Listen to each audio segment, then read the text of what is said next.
사랑하는 성도 여러분, 한 주간 동안 평안하셨습니까? 이 시간 우리 주님께서 주시는 귀한 생명의 말씀을 듣고 받고 마음에 새겨서 온전히 우리 삶에 적용되고 우리가 우리 개인의 신앙이 부흥되어 개혁하는 삶을 살아가기를 간절히 기도합니다. 아멘.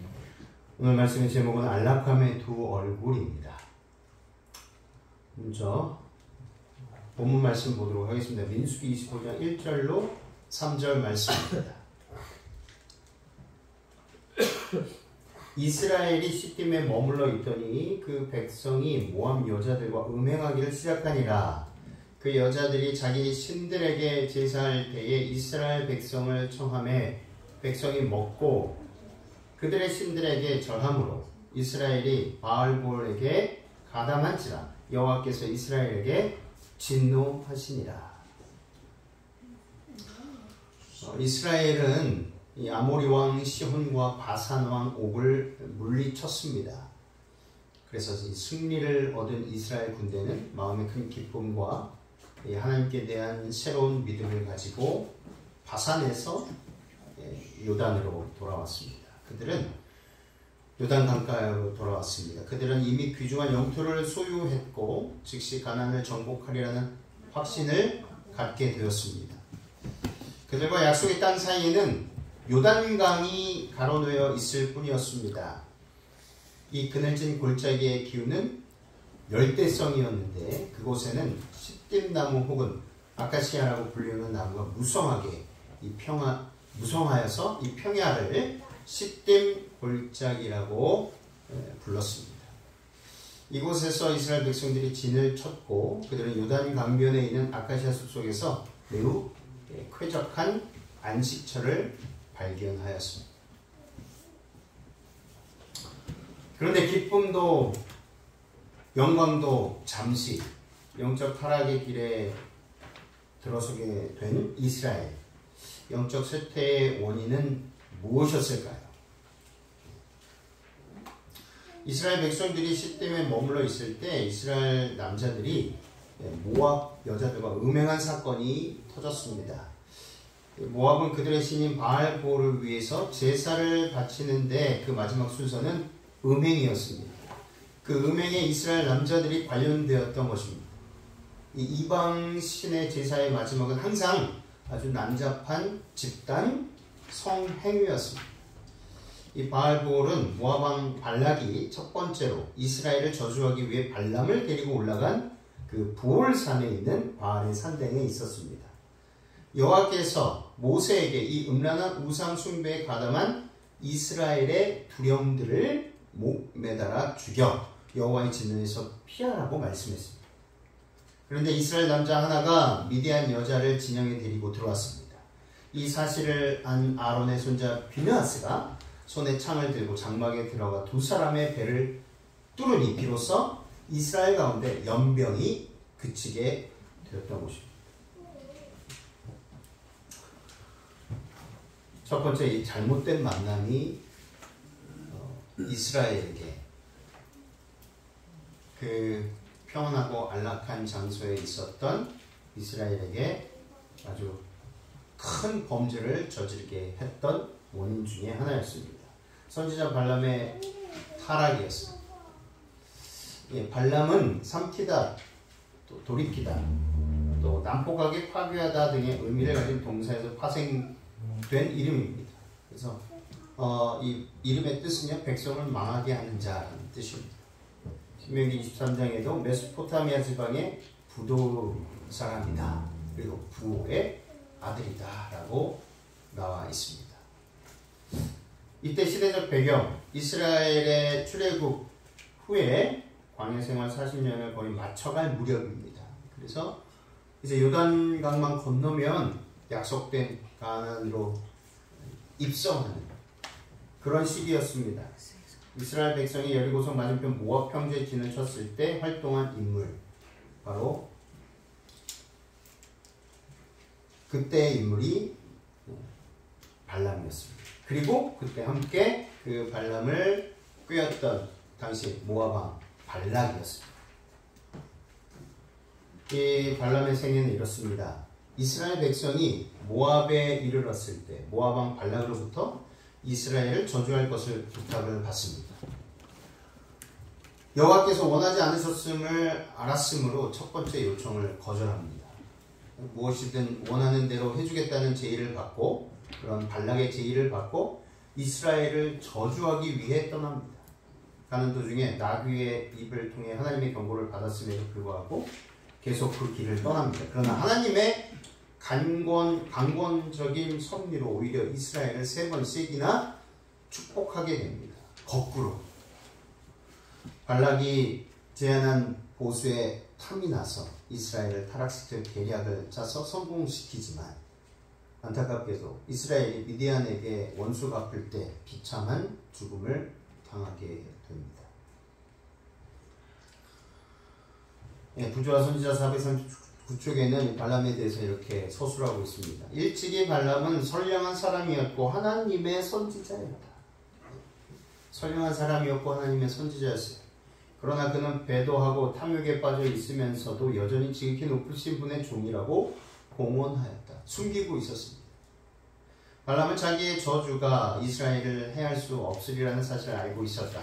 하나님께서 이스라엘 편에 계시며 그들이 하나님께 충성하는 한 이 지상이나 지옥의 어떠한 반대 세력도 이스라엘을 이길 수 없다는 것을 알고 있었다. 그러나 발람의 교만심은 그대가 복을 비는 자는 복을 받고 저주하는 자는 저주를 받을 것이라는 사신들의 말에 우쭐했다. 매우 값진 뇌물과 장래의 부귀 영달은 그의 탐욕을 자극했다. 그는 그들의 내놓은 보물들을 탐욕스럽게 받아들이고는 한편으로 하나님의 뜻을 엄격히 순종할 것을 공언하면서도 발락의 소원을 채워주고자 하였다. 계속해서 이렇게 말합니다. 발람은 불의의 싹스를 사랑하였다. 하나님께서 우상숭배라고 선언하신 탐욕의 죄는 발람을 기회주의자로 만들었으며 이 한 가지 죄를 통하여 사단은 그를 완전히 지배하였다. 자신의 이익을 얻기 위해서 수단과 방법을 가리지 않는 것, 결국 속이는 것입니다. 사단의 정신이, 사단의 마음이 발람에게로 들어간 것입니다. 기회주의자들을 조심해야 합니다. 그리고 내가 기회주의자가 될 수 있다라는 생각으로 항상 경계해야 하는 것입니다. 위선자들을 조심해야 합니다. 동시에 내가 그 위선자가 될 수 있다라는 가능성을 배제하지 말아야 한다는 것입니다. 위선자가 자기가 위선자라는 것을 알지 못합니다. 안타깝게도. 기회주의자가 자기가 기회주의자라는 것을 알지 못합니다. 안타깝게도. 그런데 그것은 남의 이야기가 아니라 나의 이야기가 될 수 있다는 것입니다.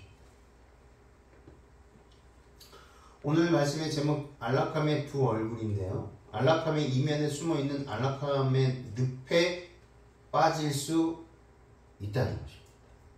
안타깝게도 이스라엘도 그때에 너무도 아름다운 아카시아 나무 숲에 있으면서 그들은 그 잉여 시간과 잉여 자본 속에서 자신도 모르게 그 유혹에 함몰되고 말았다는 것입니다. 부조와 선지자 459쪽 이스라엘 사람들이 죄에 빠진 것은 저희가 표면상으로 아니라고 안전한 상태에 있을 때였다. 그들이 이제 그 승리의 기쁨을 만끽하고 도취되어서 바라보는 곳, 이 요단강만 건너면 약속된 땅이 있던 것입니다.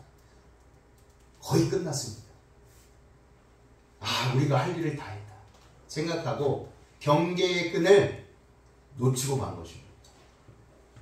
그때 발락이 발람을 꾀어서 그 탐욕스러운 발람의 마음에 사단의 정신이 들어가는 거.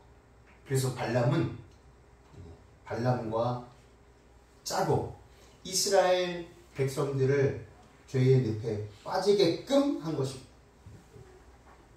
그들은 하나님을 항상 그들 앞에 모시는데 실패하였고 기도를 게을리하고 자기 자신을 믿는 정신을 품었다. 안일과 방종은 영혼의 성체를 경비하지 않은 채 버려두는 것이며 부패한 사상이 들어올 수 있도록 길을 열어주는 것이다. 이 그늘진 골짜기의 기후는 열대성이었는데 그곳에는 시딘나무 혹은 아카시아라고 불리우는 나무가 무성한 이 평야를 시딘 골짜기라고 불렀다. 이곳에 이스라엘 백성들이 진을 쳤으며 그들은 강변에 있는 아카시아 숲 속에서 쾌적한 안식처를 발견하였다. 현대인들의 삶은요, 쾌적한 안식처를 얻기를 원하는 곳에 있습니다. 그리고 그 쾌적한 안식처에서 행복이라는 것을 얻고 살아갑니다. 그러면서 우리 재림 성도들도 자연스럽게 쾌적한 안식처를 찾고 그러한 쾌적한 안식처에서 얻는 행복을 추구하고 누리며 살아가는 것을 원한다는 사실입니다. 그런데 이곳에 함정이 있고 늪이 있다는 거죠. 늪은 표면적으로 볼 때 위험합니까? 위험하지 않습니까? 위험하지 않아요. 발을 담궈보면 알아요. 자기도 모르게 그 늪 속으로 계속 빨려 들어가는 사실을 뒤늦게 아는 것입니다. 근데 늪에 빠졌을 때 빠져나오는 방법도 있습니다. 절대로 힘으로 해서는 안 됩니다. 비스듬히 45도 각도에서 아주 천천히 이렇게 나와야 빠져나올 수 있다고 하고 그것조차도 안 되는 늪이 있더라고요. 아주 천천히 밑에서 누군가가 계속해서 자신의 발목을 끌어당기는 듯한 그런 늪이 있다고 합니다. 누구의 도움이 없습니다. 도저히 그 늪을 빠져나올 수 없는 것입니다. 이스라엘이 그랬습니다. 근데 그때가 어떤 때였다고요? 안락한 때에, 안전한 때에. 그럴 때에 그들은 안일한 정신을 가지고 사단의 미혹과 유혹에 빠져들고 만 것입니다. 자연의 혜택이 매우 풍부한 이 나라는 그 모압 평지, 요단강 주변 모압 평지는 이렇게 자연의 혜택이 매우 풍부한 나라라고 합니다. 그곳에 사는 거민들로 말미암아 더럽혀졌다. 주신 바알의 예배에서 가장 비열하고 간악한 장면이 날마다 공공연하게 일어났다. 사방에는 백성들의 비열하고 부패함을 암시하는 우상 숭배와 방탕한 흔적들이 여기저기 흩어져 있었다. 바알볼에게 경배를 드리면서 했던 행위가 뭐였냐면 그 마지막 행위는 뭐냐면 구분 없이 남녀가 구분 없이 성적 행위였다는 것입니다. 그것이 신에게 드리는 예배의 형태였습니다. 그 일이 바로 이스라엘이 주둔하고 있었던 그곳에서 벌어지고 있었다는 거예요. 근데 그들은 안전하게 하나님의 보호하심을 받고 있었습니다. 그리고 그들은 끊임없이 안전하다, 안락하다, 평안하다 할 그때라도 끊임없이 경계해야 했었습니다.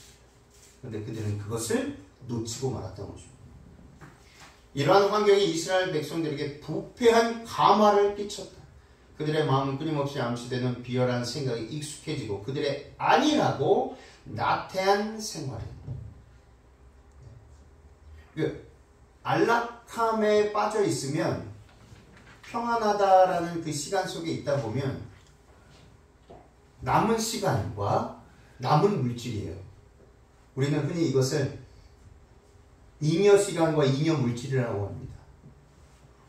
특별히 이런 시간 안에 우리가 노출되어 있을 때, 그리고 그렇게 살아갈 때 어떤 태도가 나오냐면 안일하고 나태한 생활의 태도가 나올 수 있다는 것입니다.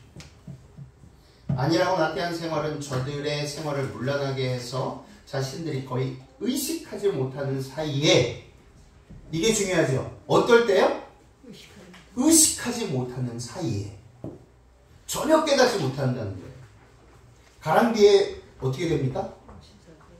내가 내 옷이 젖는지도 모르는 거예요. 가랑비니까 괜찮게 체하고 다니다 보면 흠뻑 젖어 있습니다.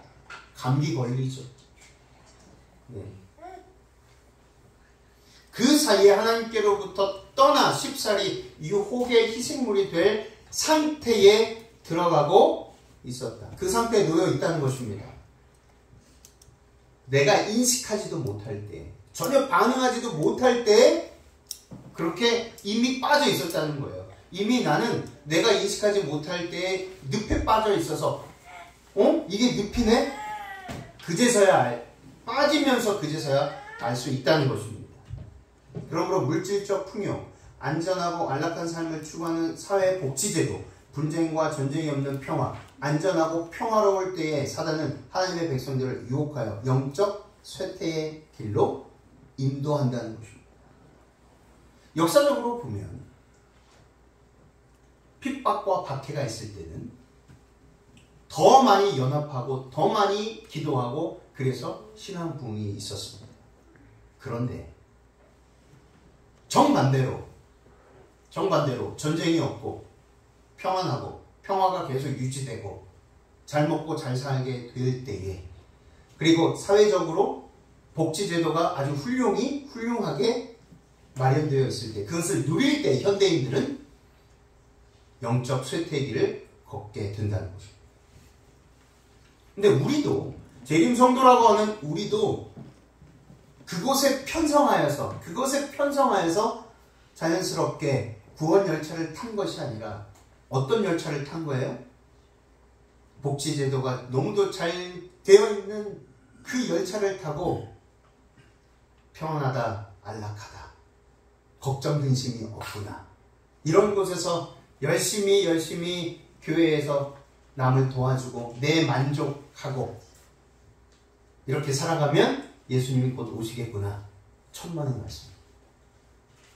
예수님이 오시기 전에 반드시 우리가 겪어야 할 시련이 있습니다. 그 시련 때에 우수수 떨어지는 사람들이 있습니다. 그 사람들이 저와 여러분이 될 수 있다는 거죠. 매우 심각한 문제입니다. 성경에서 그 신뢰를 우리는 잘 찾아볼 수가 있어요. 대표적인 두 인물이 있죠. 그것도 아버지와 아들이에요. 누구입니까? 부귀, 영화, 권력, 모든 것을 얻었던 대표적인 두 사람, 부자지간인 사람. 다로 시작하고 아들은 솔로 시작한 사람입니다. 다윗과 솔로몬입니다. 이 두 사람의 특징은 뭐예요? 권력과 부와 명예를 다 얻은 사람이었어요. 그런데 물론 마지막에는 회개하였습니다. 그러나 그들의 과정은 어땠습니까? 삶의 과정은 어땠습니까? 저들이 과연 하나님의 백성이었는가? 하나님의 선지자였는가? 하나님의 부르신 사람이었는가? 할 정도로 타락했습니다. 근데 그때 언제 타락했습니까? 평안하다, 안락하다, 가장 근심 걱정이 없었던 때였습니다. 그래서 솔로몬이 이렇게 기록합니다. 잠언 4장 23절, 모든 지킬 만한 것 중에 더욱 무엇을 지키라? 내 마음을 지키라. 생명의 근원이 이에서 남이니라. 이스라엘 백성들이 시딘 골짜기에서 무엇을 뺏긴 거예요? 마음을 뺏겼어요. 누구로부터? 사단으로부터. 그 발락과 발람의 계략으로 인하여. 근데 여기서 중요한 것은 그 선두에 누가 있었냐면 발람이 있었다는 거예요. 하나님께서 뭐라고 하셨습니까? 발람이 착한 사람이었고 선지자였다라고 하셨어요. 지금 우리가 살아가고 있는 이 사회에서도 많은 지도자들이 있습니다. 교회의 지도자들이 있어요. 저도 지도자 중에 한 명인데, 제가 발람이 될 수 있어요, 없어요? 있어요. 그러니 우리가 한 사람 한 사람이 경계하고 끊임없이 말씀에 따라서 세상 돌아가는 이치들이 그러한가 그렇지 않는가 분간할 줄 알아야 한다는 것입니다. 제가 발람이 돼서 여러분들을 사단의 소나기에 넣으려고 할 때 분간할 줄 아셔야 된다는 거예요. 쫓아오시면 안 되는 거예요. 그리고 막으셔야 된다는 거죠. 아, 목사님이니까 다 맞겠지. 절대 그렇지 않습니다. 만약에 다른 교회에 가서도 저와 반대되는 이야기를 하시잖아요. 그럼 기도하셔야 돼요. 저 목사님이 저렇게 얘기하지 않도록. 나만 믿으십시오 라는 목사님들을 조심하셔야 돼요. 나만 믿으십시오 라는 장로님들을 조심하셔야 돼요. 나만 믿으십시오 하는 집사님들을 조심하셔야 돼요. 그분의 입속에 어떤 말이 나와야 됩니까? 예수 그리스도를 믿으십시오. 그분의 말씀이 영생입니다. 그렇게 고백하는 사람들의 말을 믿어야 돼요. 나만 믿으세요. 내가 하는 말이 법이고 내가 하는 말이 모든 것이 옳다라고 주장하는 사람들, 근데 그렇게 말하는 사람들 중에 지도자들이 있다는 것입니다. 그 사람들을 경계하시되 기도해 주시기 바랍니다. 그래서 회개하고 돌이킬 수 있다. 그것이 누구의 마음입니까? 예수 그리스도의 마음이기 때문입니다.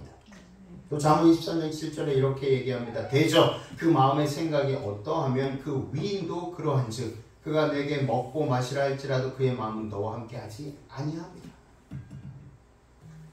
현인 솔로몬은요, 지킬 만한 것보다 내 마음을 지키라고 하였습니다. 그리고 사람의 마음의 생각이 어떠하면 그 위인도 그러하다고 권면합니다.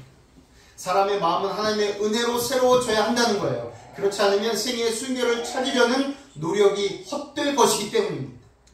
그리스도의 은혜 없이 고상하고 덕 있는 품격을 건설하려는 자는 흐르는 모래 위에 집을 짓고 있기 때문입니다. 맹렬한 시험의 폭풍이 불 때에 그 폭풍이 불 때에 그 집은 분명히 무너지고 말 것입니다. 그래서 다윗도 시편 51편 10절에 하나님이여 내 속에 정한 마음을 창조하시고 내 안에 정직한 영을 새롭게 하시옵소서. 그래서 이 다윗의 기도는요, 우리 모든 영혼의 탄원이 되어야 한다는 것입니다. 현재 우리가 직면하고 있는 교회의 현실이에요. 우리나라뿐만 아니라 전 세계가. USA Today지라는 언론사에서, 우리나라 언론사가 아니죠, 미국 언론사에서 진단을 내렸어요. 유럽 교회의 현실.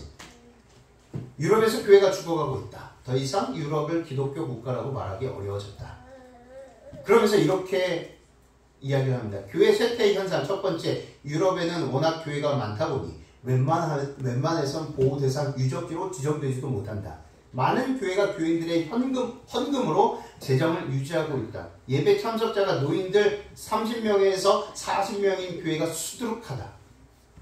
역사적인 교회 건물들은 50년마다 대대적인 보수 및 복원공사가 필요한데 이 비용을 감당할 수 없다. 유럽의 교단들은, 그러니까 천주교를 포함한 것입니다. 천주교 그리고 기독교 포함하여 유럽의 교단들은 재정난을 타개하기 위해 교회 건물을 민간에게 매각하고 있다. 차라리 부숴야 되는데, 그래서 없애야 되는데 이렇게 매각하고 있는 거예요. 그러면서 광고를 이렇게 냅니다. 성스러운 교회를 거주지로 개조하면 천국을 맛볼 수 있다. 이런 말도 안 되는 일이 현재 유럽에서 벌어지고 있다는 것입니다. 매각된 교회는요, 서점, 카페, 레스토랑, 아파트, 호텔, 유치원, 극장, 박물관 등 다양하게 변경하여 사용하고 있는데 일부에는요, 나이트클럽, 그리고 스트릿바, 이런 곳으로 활용하고 있다는 것입니다. 유럽 각 나라의 교회 쇠퇴의 현황을 보면 첫 번째, 영국이 정말 심하죠. 영국의 성공의 교회는요, 16,000개 중 4분의 3이 문화재인 역사적인 건물인데 위기를 맞고 있다. 교회의 4분의 1이 일요일 예배 참여자가 20명도 안 돼요. 1980년 이후부터 30년간 9천여 개의 교회가 문을 닫았다. 스코틀랜드 에든버러에 있는 한 루터 교회는 프랑켄슈타인이라는 술집으로 바뀌었고, 브리스톨에 있는 센트럴 교회는 서커스 학교로 변했습니다. 왜냐하면 그 유럽 교회들 대부분 천명이 높거든요. 그러니까 서커스 하기가 너무 좋은 겁니다. 맨체스터 북쪽의 작은 도시 클리데로의 한 감리교회는 이슬람 사원이 되었답니다. 지금 영국에는 미국 남부 침례 교단으로부터 선교 대상지로 선정되었습니다. 미국 남부 교회로부터 영향을 받은 한국의 개신교도들은 수시로 영국에 선교하러 다닌다고 합니다. 프랑스는요, 16,000개의 역사적 교회가 정부 보조금으로 근근히 유지되고 있다. 가톨릭 신자의 급감으로 주일 미사에 참석하는 10명 중 1명 교회를 헐거나 팔거나 한계점에 이르러 지금 당장 전체 교회의 5분의 1인 3,000개가 매각이나 헐어버릴 대상이다. 독일, 신교, 구교 동일하게 커다란 위기에 봉착되어 있고 지난 20년간 가톨릭 성당은 500개 이상 문을 닫고 있고 이 중 3분의 1은 그냥 헐었고 3분의 2는 미술관, 카페, 펍을 운영하여 회사에 매각하였다. 성직자와 교회 관련 직원의 40%가 해고되었다. 개신교 교회도 340개가 폐쇄되었고 이 중 함부르크의 교회는 이슬람 사원이 되었다. 이탈리아 2만 개 이상 교회 중 적어도 1,000개가 아무도 쓰지 않아 폐허 상태로 놓여 있다. 스페인, 특별히 스페인은요 매우 보수적인 카톨릭 국가입니다. 신자의 5분의 1이 미사에 참여하고 많은 수의 교회가 스케이트보드장 그리고 바, 나이트클럽으로 개조되었다. 체코 800년 된 성 미카엘 성당을 스트립쇼 업체에 매각하였다. 네덜란드는 정말 심각합니다. 암스테르담의 유서 깊은 교회가 나이트클럽 겸 공연장으로 바뀌어 마돈나가 공연했고 13세기 도미니코 수도회가 지은 성당은 서점으로 바뀌었고 고색 찬연한 수도원은 매각 후 호텔과 대학으로 탈바꿈되었고 지난 10년간 가톨릭 교회 1,600개 중 3분의 2가 문을 닫았고 개신교 교회도 700개가 철거나 매각 직전이다. 1950년대에는 신자가 90%가 예배에 참석했지만 지금은 단 5%도 참석하지 않는다고 합니다. 유럽교회 쇠퇴의 원인 분석을 이렇게 했어요. 그 언론사에서. 사람들은 안전하고 편안한 환경, 예측 가능한 환경에서 자라면 훨씬 덜 종교적이 되더라. 이게 언론사에서 데이터를 뽑은 거예요. 그래서 수십 년간 그 데이터를 모아서 자료를 모아서 딱 분석해 보니 딱 이 결론이 나온 것입니다. 안전하고 편안한 환경, 예측 가능한 환경에서 살아가다 보면 훨씬 어떻게 된다고요? 종교심이 없어지더라. 그러면서 여러 가지 원인을 또 분석했을 때 출산율 저하로 인구가 급감합니다. 기독교 가치관의 퇴보로 이혼율이 증가합니다. 유럽의 전통적인 가족이 해체되어 모태신앙이 줄어들었습니다. 그리고 달라진 국가의 역할이 변화되었습니다. 고소득, 복지 국가일수록 그 나라의 종교성은 약화되더라. 우리나라도 쫓아가고 있죠? 쫓아가고 있습니다. 우리나라, 전 세계에서 우리나라만큼 안전한 나라가 없다라고 지금 칭송하고 있어요. 그리고 이렇게 복지국가가 되면 미국에서 막 옵니다. 중국에서 막 옵니다. 병원을 막 와서 수술하고 가요. 의료 수준도 높고 이렇게 값싼 의료 혜택을 받을 수 있는 나라가 전 세계에서 정말 없더라. 기술도 좋죠. 복지도 좋죠. 안전하죠.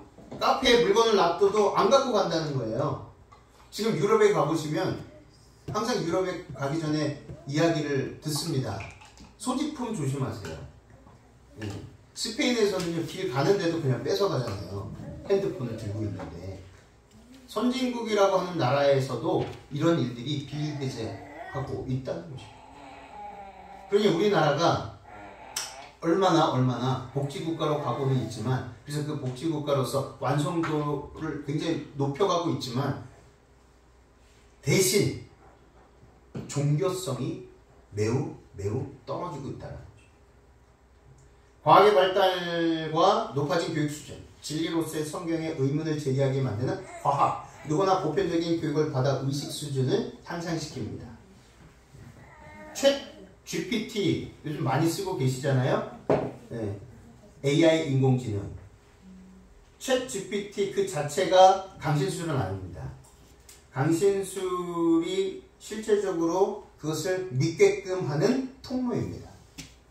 그러니까 사단의 계략을 이렇게 보시면 속이는 자잖아요. 끝까지 속입니다. 끝까지. 그래서 챗 GPT는 이렇게 강신술, 그 자체가 강신술이다 라고 이해하시면 안 되고, 그것 자체가 과학의 혁명이잖아요. 그래서 엘렌 화이트도 이 마지막 때에 과학을 통해서 사단은 많은 일들을 할 것이다 라고 예언해 놓았습니다. 지금 그런 시대에 살아가고 있어요. 주 5일 근무제 정착 및 주 4일 근무제 추진을 하고 있습니다. 교회 대신 야외로 취미 활동으로 변화하는 사회 환경, 젊은 층의 이탈이 가속화되고 있다. 우리도 굉장히 오래됐습니다. 주 5일 근무제. 좋아했어요. 안식을 지킬 수 있구나. 그런데 그게 아니었다는 거죠. 오히려 안식일을 지키는 것이 쉬워질수록 종교성과 신앙심도 떨어진다는 거예요. 아이러니합니다. 우리는 그것을 좋아했지만 아이러니하게도 그것이 아니었다는 거죠.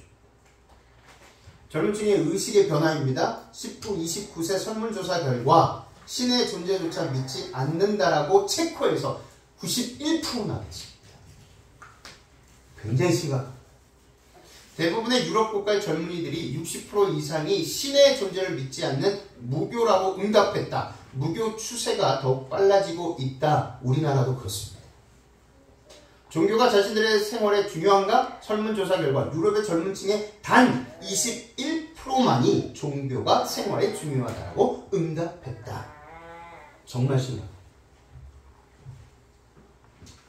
베드로전서 1장 13절 15절 그러므로 너희 마음의 허리를 동이고 그리스나 예수 그리스도께 나타나실 때에 예수 그리스도께서 나타나실 때에 너희에게 가져다 주실 은혜를 온전히 바랄지어다. 너희가 순종하는 자식처럼 전에 알지 못할 때에 따르던 너희 사역을 본받지 말고 오직 너희를 부르신 거룩한 이처럼 너희도 모든 행실에 거룩한 자가 되거라. 우리가 지금 무엇을 해야 하겠습니까? 세상의 모든 우리의 생활을 편하게 하는 이 세상에서 만든 모든 제도들을 따라가야 되겠습니까? 빌보서 4장 8절입니다. 끝으로 형제들아 무엇에든지 참되며 무엇에든지 경건하며 무엇에든지 옳으며 무엇에든지 정결하며 무엇에든지 사랑받을 만하며 무엇에든지 칭찬받을 만하며 무슨 덕이 있든지 무슨 기림이 있든지 이것들을 생각하라. 정결하고 거룩함. 끊임없이 내가 지금 나의 사상이, 나의 생각이, 나의 마음이 거룩함을 쫓고 살아가는가? 아니면 그저 안락하고 평안하고 편안한 삶을 쫓아가려고 노력하는가? 시편 119편 9절 10절 청년이 무엇으로 그의 행실을 깨끗하게 하리이까 주의 말씀만 지킬 따름이니이다. 내가 전심으로 주를 찾았사오니 주의 계명에서 떠나지 말게 하옵소서. 하나님의 계명에서 하나님의 율법에서 사랑의 그 율법의 말씀에서 벗어나지 않게 되시기를 바랍니다. 부자손자 460쪽 아직도 우리는 유혹을 물리치기 위하여 해야 할 일이 있다. 사단의 계책에 빠지지 않으려면 영혼의 통로를 잘 지켜야 한다. 어디를 지켜야 된다고요? 마음을 지켜야 된다. 다윗도 그랬고 솔로몬도 그랬잖아요. 그들이 안락하고 평안한 때에 큰 죄를 범하고 나서 회개하고 나서 우리들에게 들려준 귀한 고백이 무엇이었습니까? 지킬 만한 그것은 바로 우리의 마음이다. 그 마음을 거룩하게 지키도록 오직 말씀에 입각하여 기도에 전념하라 라고 다윗과 솔로몬은 우리들에게 말하고 있는 것입니다. 불순한 생각을 일으키는 것들 읽지 말아라. 보거나 듣는 일을 피해야 한다. 영혼의 대적이 암시하는 모든 문제에 닥치는 대로 빠져들지 않도록 마음을 방심하지 말 것이다. 경계의 경계를 늦추지 않게 되시길 바랍니다. 가룟복음 기별 1권 191쪽 오늘날 그대들은 그릇을 순결하게 하여 우리의 마음의 그릇을 순결하게 하여 하늘의 이슬을 받을 준비와 늦은 비의 소나기를 맞을 준비를 해야 할 것이다. 늦은 비는 분명히 내릴 것인데 하나님의 축복은 모든 더러움에서 정결함을 입은 영혼들에게 가득히 채워질 것이다. 모든 더러움에서 정결함을 입은 믿음으로 그리스도를 쫓아 그리스도께서 입혀주시는 의의 옷을 입은 자들만이 늦은 비 성령을 받을 것입니다. 그리스도께서 입혀주시는 의의 그 옷을 입는 자들만. 우리는 여전히 죄인이에요. 근데 죄인이 정결하고 더러움 없이 살 수 없습니다. 완전히 예수 그리스도께 매인바 됐을 때 우리의 생각과 감정과 계획과 삶의 모든 태도가 예수님께 완전히 맡겨진 바 됐을 때 성령께서 부어지게 되는 것입니다.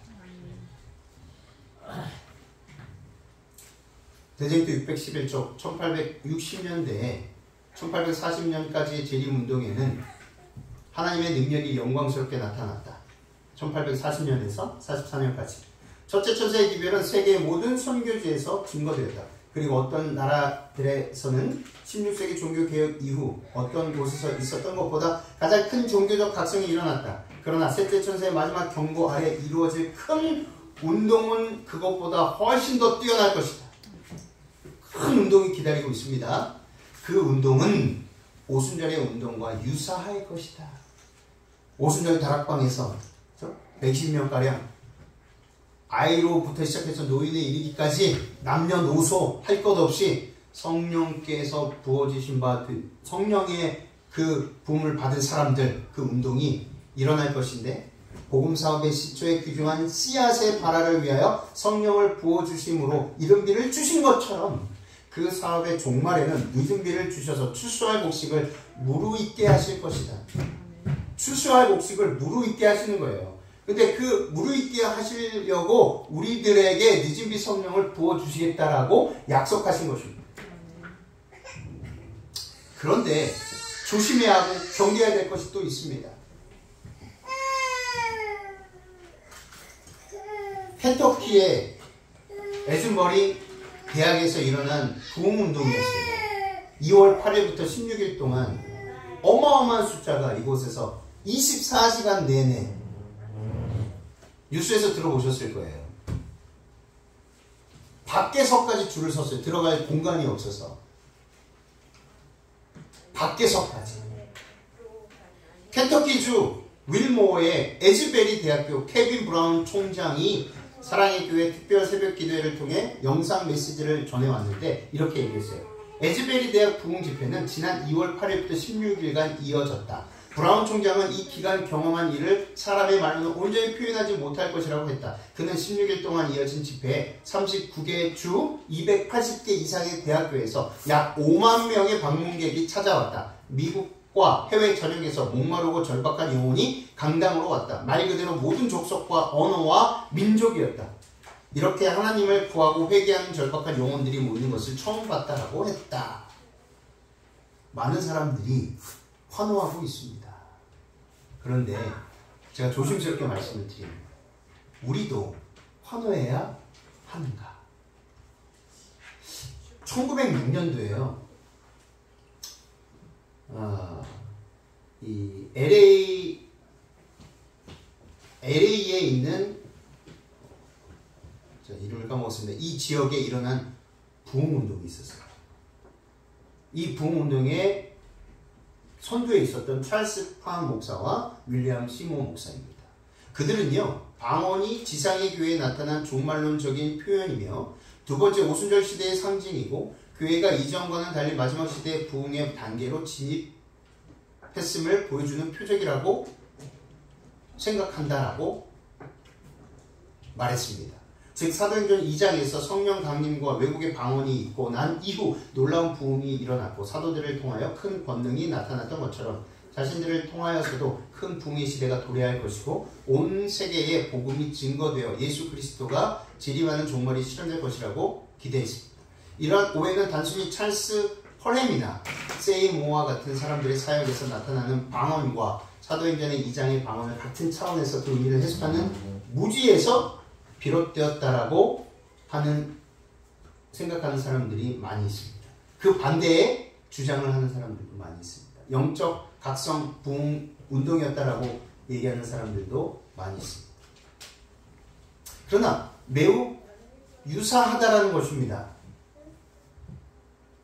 켄터키주 윌모어의 에즈베리 대학에 있었던 거의 20일 가까이 24시간 내에 떠나지도 않고 기도하고 찬양하고 했던 이 일이 1906년도에 있었던 LA 지역에 1906년 부흥이라고 치시면 나옵니다.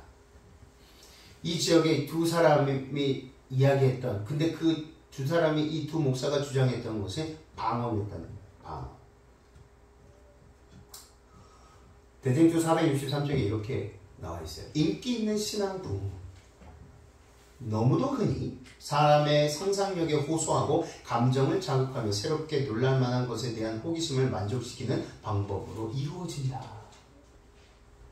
조심스럽게 말씀을 드리는 거예요. 딱 저것을 많은 사람들이 신앙 부흥이라고 주장하는데 제가 아니다라고 속으로는 그러고 싶어요. 속으로는, 개인적으로는. 그리고 우리 교회 안에서도 정말 신앙 부흥이다라고 생각하는 분들도 계십니다. 근데 저는 개인적으로 그렇지 않다라고 보는 거예요. 우리 성도 여러분들께서는, 성도분께서는 잘 판단하시길 바랍니다. 1906년도에도 그런 운동이 일어났어요. 그런데 엘렌 화이트는 이것을 이렇게 진단을 한 것입니다. 그런 상황에서 회개한 자들은 분명히 회개의 모습이 보였던 거예요. 에즈베리 대학교의 젊은 청년들이 울면서 기도하면서 찬양하면서 회개의 운동을 벌이고 있어요. 이런 회개한 자들은 성경의 진리에 별반 귀를 기울이고자 아니하고 선지자와 사도들의 증언에 별 흥미를 느끼지 아니한다. 종교 집회의 감정을 자극한 어떤 특성이 없으면 그들은 매력을 느끼지 않는다. 이 부흥이 일어나면서 그 총장이 이야기를 하잖아요. 미국 전역에서 5만 가까운 사람들이 막 몰리기 시작한 거예요. 들어가려고. 거기에 들어가면 어떤 영적 힘이 있기 때문에 그 대강당에 들어가려고 줄을 서 있는 것입니다. 무엇입니까? 성령께서 그렇게 임하십니까? 하나님께서는 성경 말씀을 통해서 성령을 그렇게 임하지 아니하신다고 말씀을 하셨어요. 오순절 다락방에서 그들이 기도하기 전에 누가복음 24장 45절에도 예수님께서 뭐라고 하셨냐면 이제 부활하시고 제자들에게 나타나셔서 말씀을 펴서 가르치시더라. 약속된 말씀을 가지고 재차 반복해서 보여주신 거예요. 말씀이 어떻게 되어 있지? 너희들은 어떤 말씀을 보지? 이 말씀이 바로 내가 약속한 대로 이루어질 것이야. 그래서 요한복음에는 어떻게 나옵니까? 성령을 받으라 라고 말씀하셔요.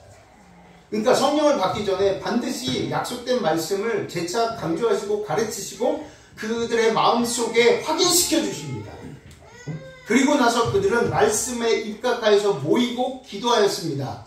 다윗이 기도했던 것처럼 하나님께서 말씀하신 그 말씀이 하나님께서 이루어 주실 것을 믿사오니 주님이시여 나의 기도를 들어주시옵소서.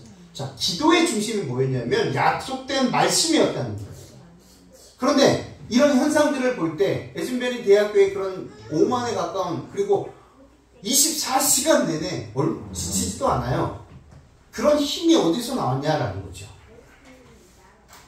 근데 저는 개인적으로 이런 성경 말씀과 증언의 말씀을 토대로 이것은 또 하나의 사단의 속임수일 수 있을 가능성이 높다라는 거죠. 냉철한 이성에 호소하는 기별은 그들에게 아무런 반응을 일으키지 못한다. 그들의 영원한 유익과 직접 관련되는 분명한 하나님의 말씀의 경고에도 그들은 유의하지 않는다. 이제 앞으로 지켜보면 될 것입니다. 정말 이 신앙 부흥이 정상적인 신앙 부흥인지 지켜보면 돼요. 그런데 그렇지 않고 그저 감정에 이끌려서 그 감정에 어쩔 수 없이 내가 그곳에 가면 성령을 받을 것이다? 40일 산속에 들어가서 기도하면 성령을 받습니까? 아니에요. 그런데도 불구하고 지금 우리 교회 내에서도 지금 그것 때문에 문제가 심각합니다. 그렇죠? 어디에서 어떻게 내가 말하는 대로 열심히 그렇게 말씀 보고 기도하고 있으면 그때가 되면 성령을 받는다라고 이렇게 주장을 하시기 때문에, 그래서 교회 안에서 그런 문제들이 막 일어나기 때문에 저희 누나가 경기도 어느 이렇게 안으로 시작하는 그 지역에 살아요. 그리고 거기 안으로 시작하는 어느 지역의 교회 안식 학교장입니다. 저한테 어느 날 전화가 왔어요. 이런 일들이 지금 우리 교회 내에서 심각하게 일어나고 있다. 교회 성도들을 자꾸 데리고 가고 그 성도들이 물들고 있다. 어떻게 하면 좋겠냐. 제가 다 이야기를 해줬습니다. 사단은요, 끊임없이 우리 성도들을 빼앗아 가기 위해서 노력합니다. 별의별 수단을 다 동원해서. 근데 지금 이런 성령 부흥 운동이거든요. 이런 기도에도 그렇고, 그분이 주장하는, 그 집사님이 주장하는 그 운동도, 성령 운동도 마찬가지입니다. 모이기를 패하게 하고, 또 교회를 어지럽히고 교회의 질서를 무너뜨리려고 하는 모든 것들은 우리는 막아야 하는 것입니다. 왜 그런지 아세요? 제7일 안식일 예수 재림교회는 하나님께서 끝까지 책임지고 이 교회를 이끌어 가시기 때문입니다. 오늘 말씀을 마치면서 저와 여러분 모두가 거짓이 난무하고 이 거짓을 통해서 사단이 움직이고 있는, 그래서 택한 백성들까지도 미혹하여 끊임없이 하나님께로부터 떨어지게 만드는 이 일들을 아주 교묘히 하고 있다는 걸 기억하시고, 무엇보다 그때가 언제다? 안락하고 평온하고 전쟁이 없고 너무도 사회적 복지 혜택을 너무 많이 받고 있어서 근심 걱정이 없는 이때에 이스라엘 백성들이 시딤 골짜기에서 저질렀던 범죄가 오늘날에도 이루어지고 있다는 것을 기억하시고, 이렇게 평안하고 안락하고 이렇게 편안할 이때에 우리는 경계심을 늦추지 말고 말씀에 입각해서 내 자신이 어디에 있는지, 어느 곳을 향하고 가고 있는지 늘 살펴보시고, 우리 스스로 사도 바울이 이야기했던 것처럼 우리 스스로 구원의 확신을 가지고 확증하라는 그 말씀을 가지고 끊임없이 베레아 사람들처럼 말씀이 그러한가 그러지 않은가, 그 말씀을 가리키는 사람조차도 그 끊임없이 다시 말씀을 듣고 그런가 그러지 않은가 성경과 증언의 말씀을 토대로 확인하셔서 절대로 사단의 거짓의 속임수에 넘어가지 않게 되시는 저와 여러분이 되시기를 간절히 바라며 말씀을 마치겠습니다.